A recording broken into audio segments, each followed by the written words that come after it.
బిడ్డ ఏడుస్తా ఉన్నారు అనుకోండి, ఆగబడిన ఏడుస్తున్నారు, కారణం ఏంటో తెలియదు. సో ఇలాంటి సమయంలో తల్లిదండ్రులు ఏం చేయాలి? 1 year లోపు బేబీస్లోనే చూస్తాం.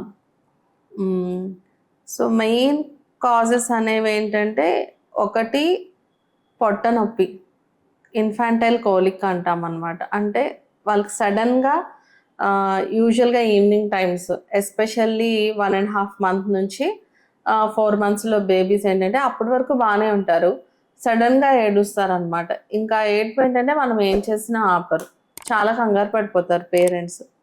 వాళ్ళు బైక్ మీద కార్లోనో తీసుకొస్తారు కదా, వచ్చేపాటికి వీడు ఇక్కడ నవ్వుతూ ఉంటాడు, నార్మల్ అయిపోతాడు.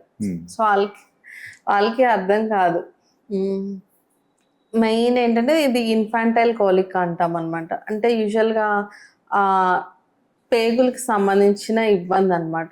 నార్మలే స్లోగా సెటిల్ అయిపోద్ది, మరీ ఎక్కువ ఉంటే దానికి వేరే మందులు ఇస్తాం.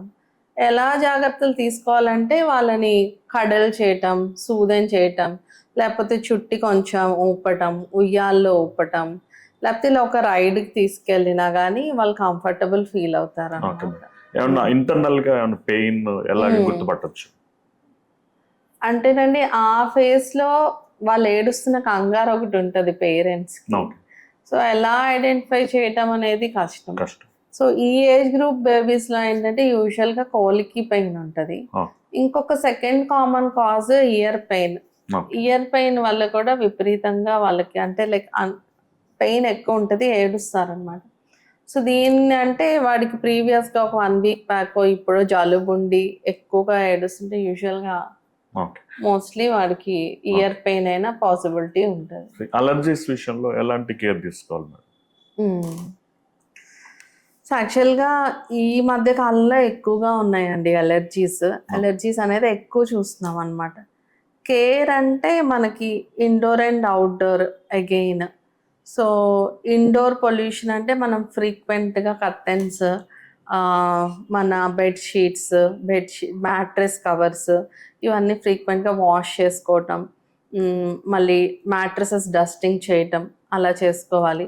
ఇంకా అంటే సాంబ్రాణి కడ్డీలు కానీ, మనకి మాస్కిటో కాయిల్స్ కానీ, అంటే ఏమాత్రం పొగ ఇంట్లో అలో చేయకూడదు. చిమ్నీస్ వాడటం వంట చేసే పొగ పోవటానికి. ఇంట్లో ఎవరైనా స్మోక్ చేసే వాళ్ళు ఉండి పిల్లలకో ఇంట్లో ఎవరికో అలర్జీస్ ఉన్నాయి అనుకోండి, సో వాళ్ళు డెఫినెట్గా స్మోక్ చేసేటప్పుడు బయట వేరే షర్ట్ వేసుకొని స్మోక్ చేస్తే ఇంకా అది ఇంటికి వచ్చాక ఇంట్లోకి రానివ్వకుండా చూడటం. ఐడియల్ వే అంటే స్మోక్ చేయకుండా ఉండటం. సో బట్ ఏంటంటే వాళ్ళ డ్రెస్సెస్ క్యారీ చేసి ఇంట్లో పెట్టినా వాళ్ళు అనుకుంటారు మేము బయట కదా చేసేది, లోపలికి చేసాక మేము పిల్లల్ని టచ్ చేయము అలా. బట్ ఏంటంటే వాళ్ళ షర్ట్ మీద ఉన్న పొగ, వాళ్ళ డ్రెస్ మీద ఉన్న థింగ్స్ మీద ఉన్నాయి కూడా ఆల్మోస్ట్ 3 months వరకు అలా ఇంట్లో ఉండిపోతుంది. పూర్వం మనకి బయటికి వెళ్ళి వచ్చిన తర్వాత ఇంట్లోకి వెళ్ళకుండానే బయటే స్నానం చేసి బట్టలు మార్చుకొని శుభ్రంగా వెళ్ళే ట్రెడిషన్ ఉండేది. ఇప్పుడేమో మనకి చిన్న చిన్న ఇల్లు మొత్తం అటాచ్డ్, వెళ్ళాక తప్పదు. ఇట్లాంటి సిచ్యుయేషన్ మనకి. మేడం స్లీపింగ్ విషయంలో ఎట్లా మేడం? పిల్లలకి నిద్ర సరిపోతుందా లేదా అనేది ఎలా తెలుస్తుంది? నిద్ర సరిపోవాలి. నిద్ర సరిపోతేనే వాళ్ళు స్కూల్లో యాక్టివ్గా ఉంటారు, గ్రోత్ నార్మల్గా ఉంటుంది. యాక్టివిటీ వైజ్ కూడా చికాగా లేకుండా కొంచెం కొంచెం ప్రశాంతంగా అలా ఉంటారన్నమాట. మనకి స్లీప్లెస్ ఉన్నారు అంటే దాని ఇంపాక్ట్ అన్నిటి మీద పడిపోతుంది. సో వాళ్ళ స్కూల్ పెర్ఫార్మెన్స్ మీద పడిద్ది, గ్రోత్ మీద పడిద్ది. సో అలా ఉంటుంది. ఇప్పుడు నేను స్కూల్కి వెళ్ళను అని చెప్పేసి కొంతమంది పిల్లలు చెప్తా ఉంటారు. జెన్యున్ గా చెప్పే పిల్లలు ఉంటారు, లేకపోతే ఏదో ఒక వంక పెట్టి ఆకతైతా ఉందో చెప్తా ఉంటారు.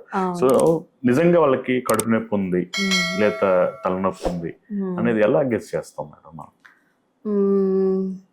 సో మోస్ట్లీ ఏంటంటే పిల్లలు అబద్ధం చెప్పరు అన్లెస్ దే హ్యావ్ ఎనీ, అంటే వాళ్ళకి ఇబ్బంది ఉంటేనే వాళ్ళు ఉందని చెప్తారు.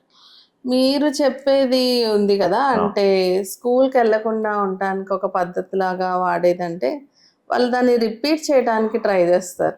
అంటే ఇవాళ వెళ్ళలేదు, మళ్ళీ కొంతసేపు నొప్పి తగ్గిపోద్ది, మళ్ళీ రేపు ఎప్పుడో స్కూల్కి వెళ్ళాలనిపిస్తుంది. అది రిపీటెడ్గా బిహేవియర్ ఉన్న పేరెంట్సే మేకౌట్ చేయగలుగుతారు. సో యూజువల్గా కామన్గా పెయిన్స్, పొట్ట నొప్పి అవి పిల్లలకు ఉంటాయి. ఉన్నప్పుడు వాళ్ళు చెప్తారన్నమాట. ఓకే.